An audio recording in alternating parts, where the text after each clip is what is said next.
Nous continuons donc notre après-midi de conférence, notamment donc on va avoir une table ronde avec Pierre-Vincent Lambert et Jérôme Triomphe, deux avocats qui vont essayer de répondre à cette question. Comment livrer la bataille judiciaire?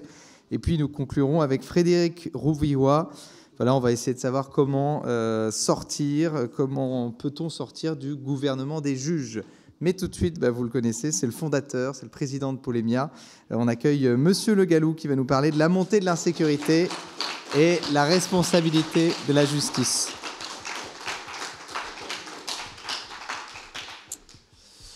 Bien, vous aurez remarqué que la question est assez nuancée. Montée de l'insécurité, une responsabilité partagée par les juges.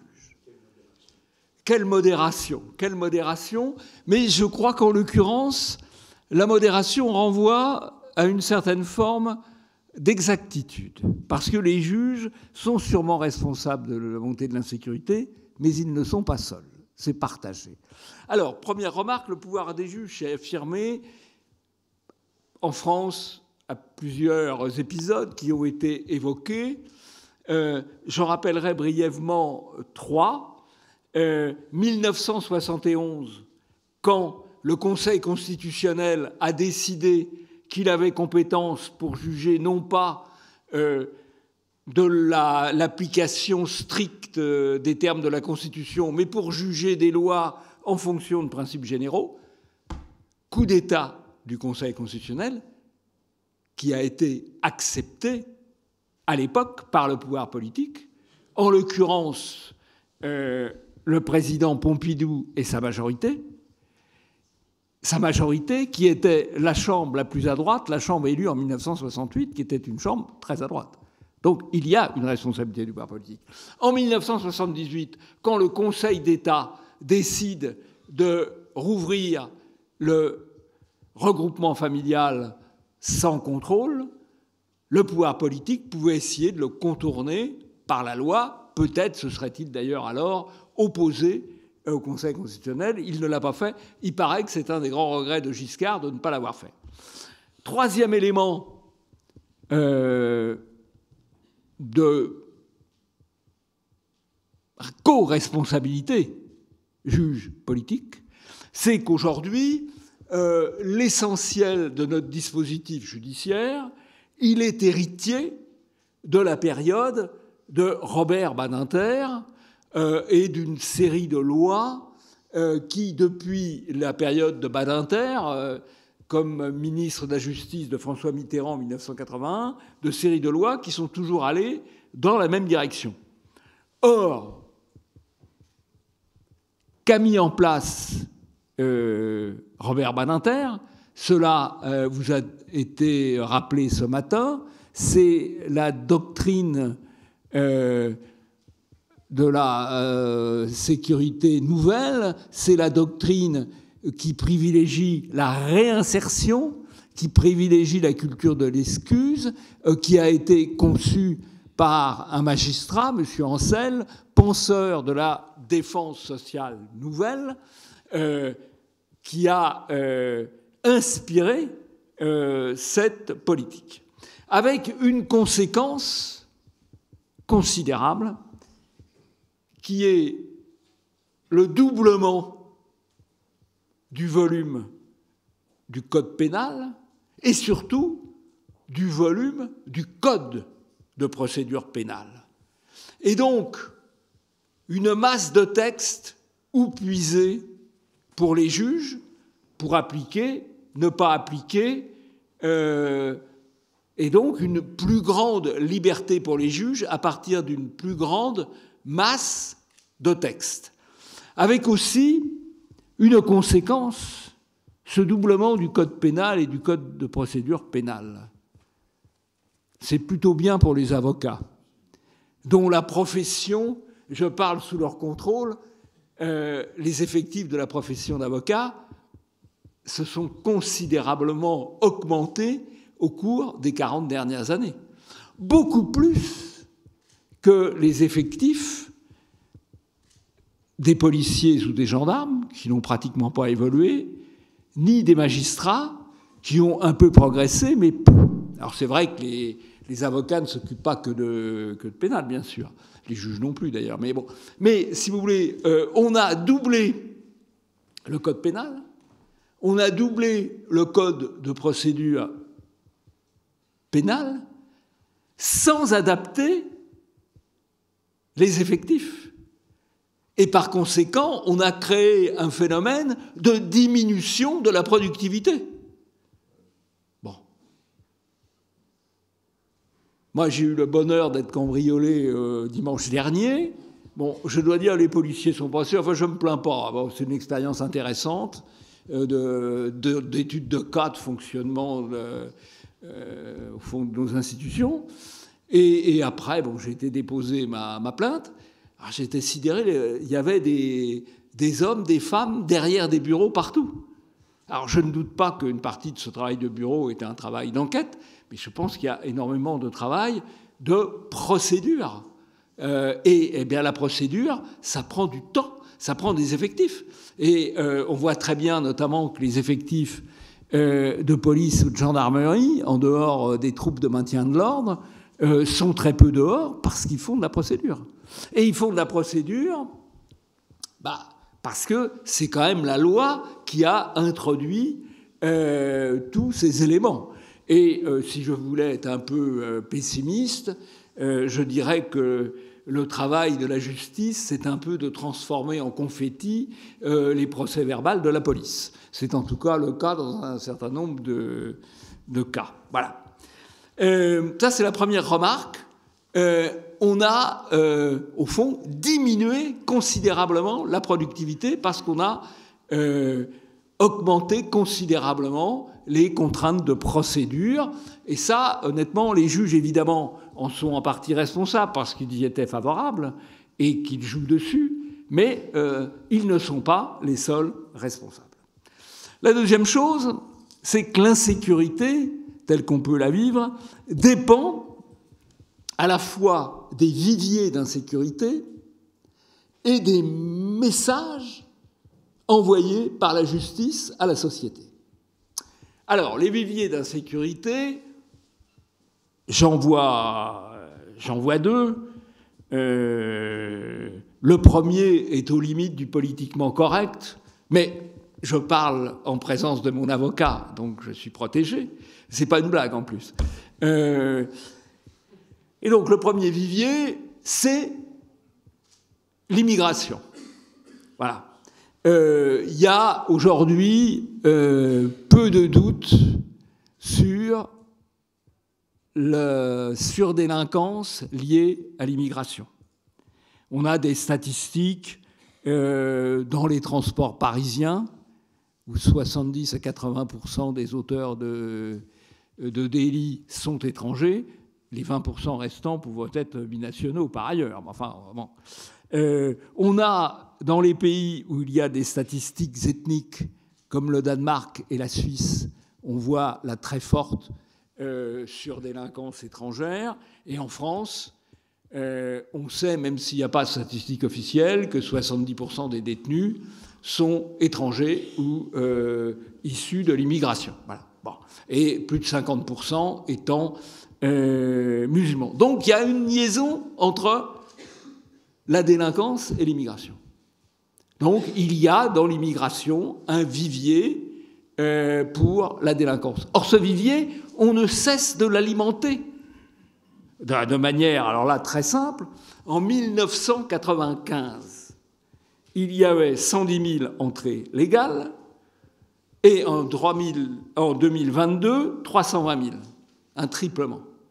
Donc, on augmente tous les ans le vivier dans lequel puise un certain nombre de délinquants.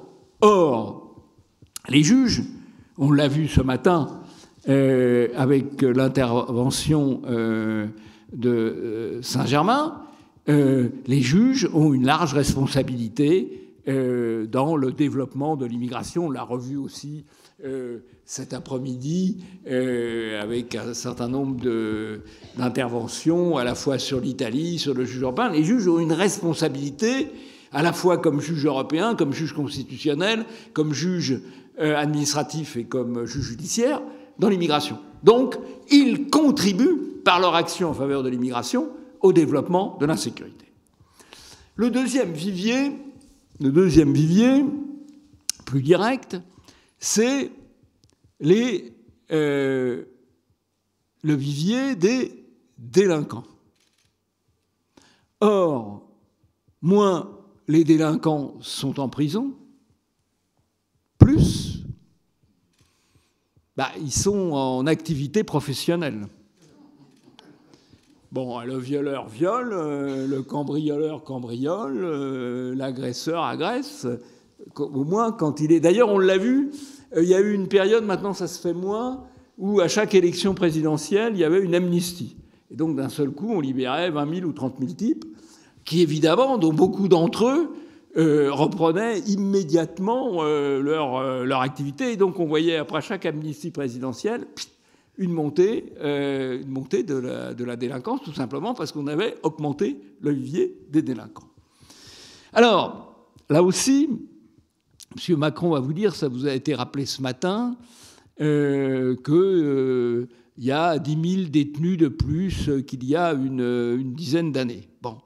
Sauf que la délinquance violente, si on prend simplement la délinquance violente, les faits de violence, ils ont triplé en 30 ans.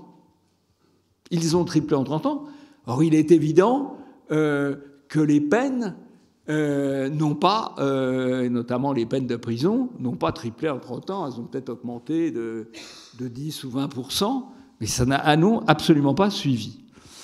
Alors, il y a deux raisons à ça. Alors, évidemment, là-dessus, on accuse, à la fois à juste titre, mais ça n'est pas suffisant, le laxisme judiciaire, le laxisme des décisions judiciaires. Il y a des exemples, j'y reviendrai tout à l'heure, il y a énormément d'exemples. Ceci étant, il faut voir que ce laxisme des décisions judiciaires s'inscrit dans la logique des lois pénales depuis la période Badinter, depuis la période 1981, où l'objectif, c'est la réinsertion. On vous a cité ce matin le cas de ce juge qui donne 30 jours d'intérêt général à quelqu'un qui a traîné sur 25 mètres un policier avec sa voiture, 30 jours d'intérêt général, c'est pas mal. Et il explique qu'il ne faut pas casser sa réinsertion. Ça part d'un bon sentiment. Mais c'est quand même la philosophie pénale. Les juges qui font cela appliquent, d'un certain point de vue, l'esprit des lois, qui n'ont pas été modifiées par aucun gouvernement qui a succédé au gouvernement de Pierre Mauroy avec Robert Badinter comme ministre de la Justice. On a parfois fait des petits ajustements, mais le mouvement général, il est allé dans cette direction. Le deuxième aspect, il est matériel. Deuxième aspect, il est matériel. Moi, on me dit que quand un magistrat prend une permanence de week-end, il va chercher à savoir combien il a de places de prison disponibles pour faire des mandats de dépôt. Et donc, il est, d'un certain point de vue, obligé de choisir pour des raisons matérielles. Est-ce qu'il y a des places ? Or là, on voit un autre problème, qui est la construction de places de prison. C'est pas absolument enthousiasmant de construire des places de prison, mais à partir du moment où on augmente la population délinquante et où on augmente le vivier des populations délinquantes, il faut suivre. Voilà. C'est formidable d'avoir une immigration massive, mais il faut quand même il faut payer le prix, y compris par des places de prison. Or, les constructions de prison, les programmes de construction de prison n'ont jamais été à la hauteur de ce qui était annoncé, ni de ce qui était nécessaire, y compris pour remplacer des prisons extrêmement vétustes. Pour prendre un exemple récent, Macron avait promis 15 000 places en 2017, il en a réalisé moins de 2500. Et donc là, il y a un goulot d'étanglement. Et puis, il y a les messages envoyés à la société par la marge de manœuvre des juges. Et là, ils sont directement responsables des messages qu'ils envoient à la société. Je vais prendre quelques exemples. D'abord, il y a des lois, c'est comme ça, qui restreignent la liberté d'expression. C'est le cas de la loi Pleven.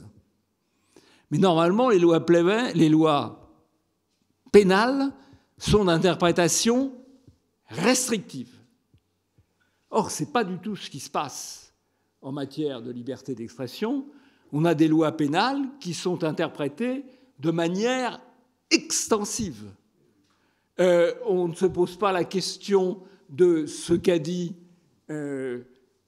l'auteur poursuivi pour ses propos. On se demande quelle était son intention. Et c'est le double délit d'intention. C'est Éric Delcroix qui a développé ça, notamment c'est le double délit d'intention, puisqu'on juge le texte poursuivi en fonction de l'idée que le juge se fait de l'intention de celui qui a commis le texte. Ah, ça devient difficile de se défendre. Quelles ont été les conséquences ? Eh bien, un interdit de fait sur l'analyse des causes, de certaines causes de la délinquance, un interdit de fait sur la critique de l'immigration et un interdit de lier les deux phénomènes de délinquance et d'immigration qui sont susceptibles de poursuites, voire même de dissolution d'association. Or, qui interprètent les textes comme cela, ce sont bien des juges. Là, c'est leur responsabilité. Je dois dire qu'en plus, il est interdit de les critiquer. Je suis moi-même poursuivi, ce qui ne m'était pas arrivé depuis beaucoup d'années, donc ça m'inquiétait quand même un peu, pour deux tweets où je critiquais la décision d'un juge administratif permettant le séjour en France à un islamiste particulièrement dangereux. Je suis poursuivi. La critique n'est pas permise. Donc ça pose un problème. Le deuxième élément, c'est peut-être une surinterprétation des règles du Code de procédure pénale, qui fait que la justice est très souvent une machine à annuler des procédures pour des... Alors je sais bien que les avocats aiment ça parce que c'est comme ça qu'ils peuvent gagner les procès, mais bon, une machine à annuler les procédures pour des vraiment parfois de toutes petites erreurs matérielles qui sont quand même pas forcément significatives. En tout cas, là, il n'y a pas une interprétation extensive, il y a une interprétation très, très sévère des règles du Code de procédure pénale. Et puis, il y a la conception biaisée de la légitime défense, qu'on n'appelle pas ainsi d'ailleurs, mais en gros, notamment en matière de cambriolage, de squat, etc., en gros, vous avez le droit d'utiliser une arme, mais il faut au préalable être mort, parce que sinon il n'y a pas de proportionnalité, et vous avez le droit d'utiliser vos poings, mais il faut d'abord avoir été cabossé et piétiné, sinon il n'y a pas de proportionnalité. Et donc là, il y a quelque chose d'absolument hallucinant de la part de gens. Alors moi, je dois dire, j'ai parfois une certaine hargne pour les gens, parce que les gens, ils sont dans leur bureau, quoi, hein, et ils jugent les gens qui sont sur le terrain. Bon, c'est plus... quand même un peu différent, quoi. Vous savez, c'est un peu comme l'histoire, je ne sais pas si vous avez vu, je fais un petit coq à l'âne et j'en reviens, le film Sally. Vous savez, c'est le pilote qui a posé son avion en panne de moteur sur l'Hudson. Et qui a eu aucun... Évidemment, l'avion est perdu, ça c'est sûr. Mais les passagers ont été sauvés. Il lui a dit, mais ce n'était pas ça la procédure. La procédure, c'était d'atterrir à New York. Et d'ailleurs, nous avons vu, en modèle ordinateur, nous avons vu qu'il était possible d'atterrir à New York. Donc, vous deviez atterrir à New York pour respecter la procédure et sauver l'avion et les compagnies d'assurance, je passe. Et donc, dans le débat judiciaire, on est aux États-Unis, il finit, lui ou son avocat, finit par poser la question. Vous êtes arrivé à poser l'avion sur le simulateur après combien d'expériences ? 25. Voilà. Bon, mais n'empêche que c'est ça la logique. Bon, et c'est ça la logique qui rend la légitime défense impossible. Et puis, il y a vraiment ce qu'on appelle, et ça c'est un terme qu'on a beaucoup développé dans les milieux dissidents, mais qui maintenant se répand un peu partout, on a le 2 poids, 2 mesures. Alors on a eu, la semaine dernière, un exemple absolument extraordinaire avec le policier qui, à Nanterre, a tué malencontreusement le petit ange Naël, qui a quand même fait 4 mois et demi de prison préventive, qui n'était pas justifiée par la nécessité de l'enquête. Et dans le même temps, on a eu ce juge de Nantes qui a mis 30 jours d'intérêt général à un policier, pas un policier, à le délinquant qui a traîné un policier en voiture sur 25 mètres. Donc, la conséquence est quand même assez claire. Les policiers craignent à la fois les juges et les racailles ne craignent ni les juges ni les policiers. Et donc, évidemment, c'est un phénomène qui va dans un mauvais sens. Et je considère que la justice met en œuvre ce que nous appelons, un terme qu'on a repris d'ailleurs d'un penseur américain, l'anarcho-tyrannie. Qu'est-ce que l'anarcho-tyrannie ? C'est un régime qui encourage le désordre par son laxisme, tout en usant d'une répression violente contre ceux qui s'y opposent. Et là, vous avez une décision, là aussi qui date d'il y a 10 jours peut-être, du Conseil d'État, qui a, dans la même série de décisions, annulé la dissolution des soulèvements de la terre et confirmé la dissolution de l'Alvarium, mouvement catho-identitaire d'Angers. Pourquoi il n'a pas dissous les soulèvements de la terre ? Pour 2 raisons. Parce qu'il considère qu'effectivement, il y a eu des violences à l'occasion de leur manifestation, mais qu'ils n'en ont pas la responsabilité. Et qu'ils appellent évidemment, effectivement, à la violence contre les biens. Mais bon, appeler à la violence contre les biens, parfois, c'est pas bien grave, c'est bien normal, et donc on ne les dissout pas. A contrario, on dissout l'Alvarium parce qu'il développe des idées de haine. C'est-à-dire, il développe des idées identitaires, des idées critiques de l'immigration, peut-être même des idées qui allient immigration et insécurité. Donc, il faut les dissoudre, et ils sont dissous. Alors, il est évident qu'il y a quand même là des conséquences tout à fait graves. Alors, comment combattre ? Et je vais conclure. D'abord, je pense qu'il faut prendre en compte la diversité de la magistrature. Ce sera peut-être un des sujets de la table ronde à venir. Nous livrons des batailles judiciaires. Nous allons devant les juges parce que il peut arriver qu'on gagne. Enfin, les avocats nous expliqueront.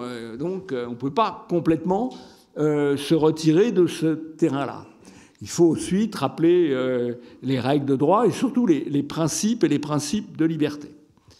Je pense que si vous vous intéressez à ces sujets, il faut aller suivre les travaux de l'Institut de la justice ou de l'Institut pour la justice, qui sont très intéressants et très bien documentés.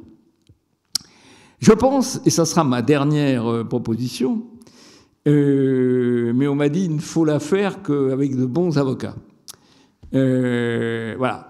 Je pense que, au-delà du travail de l'Institut pour la justice, il faudrait un peu, sur le mode de l'OJIM, l'Observatoire des journalistes et de l'information médiatique, avoir créé un observatoire des juges et des décisions de justice. Il n'y a pas de raison que la transparence, ça soit que pour les autres. Voilà. Et ce serait quand même intéressant d'avoir une étude, par exemple, sur une cour d'appel, des décisions rendues pour un délit ou un crime donné, selon les auteurs et selon les victimes.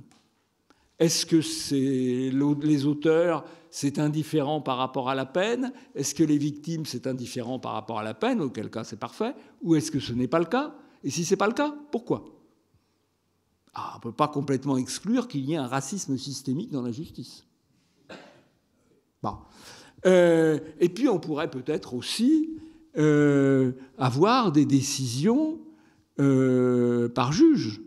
On pourrait aussi avoir des portraits des grands juges.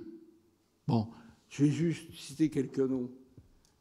C'est quand même pas forcément inintéressant de savoir que le président du Conseil d'État, le vice-président plus exactement du Conseil d'État, le président de la section de l'intérieur du Conseil d'État, le président de la section du contentieux du Conseil d'État sont tous socialistes, militants socialistes, ayant été directeurs de cabinet socialistes, et s'agissant de la section du contentieux, étant en plus, selon les meilleurs ouvrages d'une journaliste au monde, des anciens de la bande à Ricci, c'est-à-dire de la bande à Descoings. C'est quand même intéressant de le savoir, parce qu'il y en a un d'une orientation donnée, pourquoi pas, mais quand tous les grands juges obéissent à une idéologie particulière, il y a quand même un certain problème de neutralité. Alors, je pense qu'il faudrait faire ça, peut-être d'ailleurs sous la forme d'un samizdat numérique,